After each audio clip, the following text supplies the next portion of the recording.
and of course a fantastic conversation, a conversation that's going to inspire you and change people's lives. I am here with Chrispus Kimaru. Chrispus Kimaru is going to talk to me about his, story. Basically, he was an alcoholic for the longest time, but he decided, you know what, this has got to end, and he chose the path where the recovery path. And today he's going to be discussing that with us. Bona Chrispus, great to have you on the show. How are you doing? I'm good.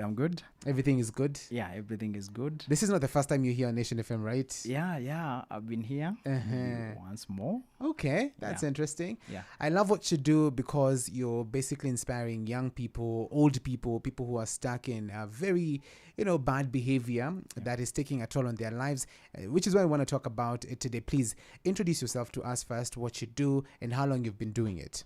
So I'm Chrispus Kimaru. Mm-hmm. I'm an addiction counselor, an addiction recovery coach. Yes. A trainer of counselors, and also I manage a rehab. And more importantly, I'm a recovering alcoholic. I'm now 6 years sober.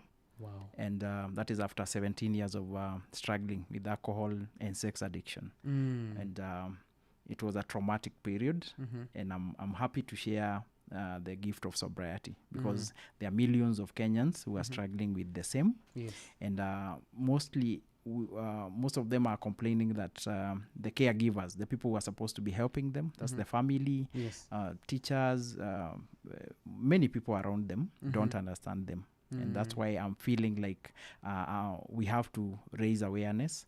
We have to demystify addiction so that at least we can finally get this conversation going. Absolutely. Yeah. And that's what we want to do, get that conversation started. Now, you've mentioned 17 years of addiction. Paint a picture for me, Chrispus. How bad was it? If there was a word worse than worst, that's the word I would use, because I started as fun in 1999, 2000. Continued as fun in campus. Then it stopped being fun anymore. When I started now taking changa, taking busa, taking anything that I could drink to stay high. Yes. I was chasing that high, the initial high, and then I got to a point where I was just surviving to drink. Okay, and then came the suicidal thought up to a point in 2013 when I finally attempted suicide. That's how bad it was. Got to a point where I lost my family because my wife could not take it anymore. I got to a point where I didn't even care where my boy was. Got to a point where I broke all the relationships with my family. Got to a point where I just wanted to die. Because it had messed me up so much. I lost a good job at Safaricom. I went to the government, got a high school teaching job because I'm a trained teacher. Yes. With a degree. Again, I messed it up in 2 schools. I got interdicted the first time, got interdicted the second time. I lost it. I lost the jobs. Not because I wasn't a good teacher. Actually, I was a performer. I used to perform so well. What and even my teaching? students, even today, when they see me on social media, they say, you are a good teacher and we are happy about you. Yes. I used to teach English and literature, and I still love the subject. You do? Yeah. Absolutely.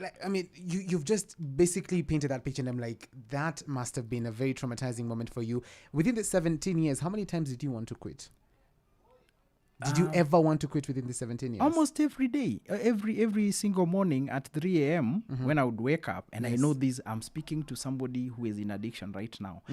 When they are drinking or when they are looking for the drink, they'll never say they want to quit. But when they are alone at 3 a.m., when they are assessing their lives, that's the point they say, I really want to drink. I want to stop. I want to quit. That's the point where you start calling your mom and you're crying, and you're calling your sister, you're calling somebody, maybe you are even your ex, and you're saying, please help me to quit. Yes. So it's almost like every single day. But then even with that urge to quit, yes, I didn't know exactly where to go. So because of the anxiety that I've messed up, that I'm a loser, I'm a failure, I would of course go looking for a drink at 4 a.m., at 5 a.m. in the morning. So if I had known, and that's what I tell people I come across, maybe people in addiction, I always tell them, I don't want you to go through the 17 years. That's why I want us to talk. Yes. Maybe we can identify the trigger. We can identify the underlying issue. If I had found somebody to talk to, somebody who would listen to me without telling me, oh, you see, you're educated, you're lucky, you're from a middle-income family, your dad supports you.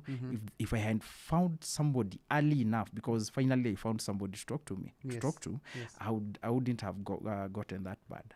So every day I wanted to quit. Every day. Yeah. You mentioned that you found somebody eventually who helped you. Who's this person? That was in 2017. Okay. I just walked into a church somewhere in Choka, along Kangudo Road, and it was a community center kind of run by the Catholic Church, and I was basically going to look for food.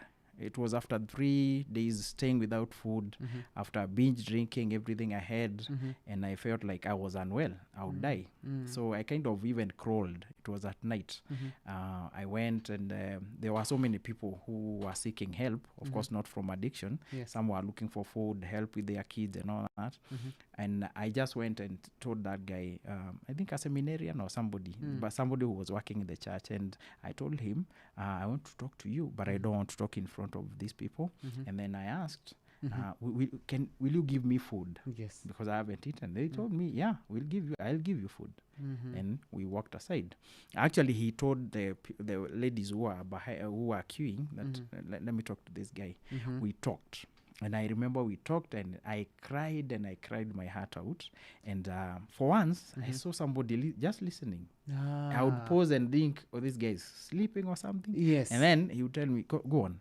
And I went on and on and on and about how I've messed, and my father doesn't want to see me. My mother has prayed for me, has gone to all the prayer centers in Kenya. Yes. And so much. And I cried and I said, I don't even know whether my son is alive. I don't know. I have messed so much. I just want to die. But right now, I don't feel like I want to die anymore. Can you help me? And the guy said, after all that, he told me, if you really want to quit, I'll give you money for food. Yes. But tomorrow morning, come here. just pass by this place. And that's what I did. Okay, and I want you to hang in there. Then we can come back and talk about the recovery process. This is, I mean, I am speechless right now. You did a very good job, right? High school teacher, this is that many people want, but then due to this addiction, you've lost it. But you managed to bounce back. Inspiring story. If you're listening to us right now, and of course you're just wondering, how can I do it? Don't worry, Chrispus is here. He's going to give you his entire story. So we come back in a bit after playing you some music. Then we basically talk about the recovery journey.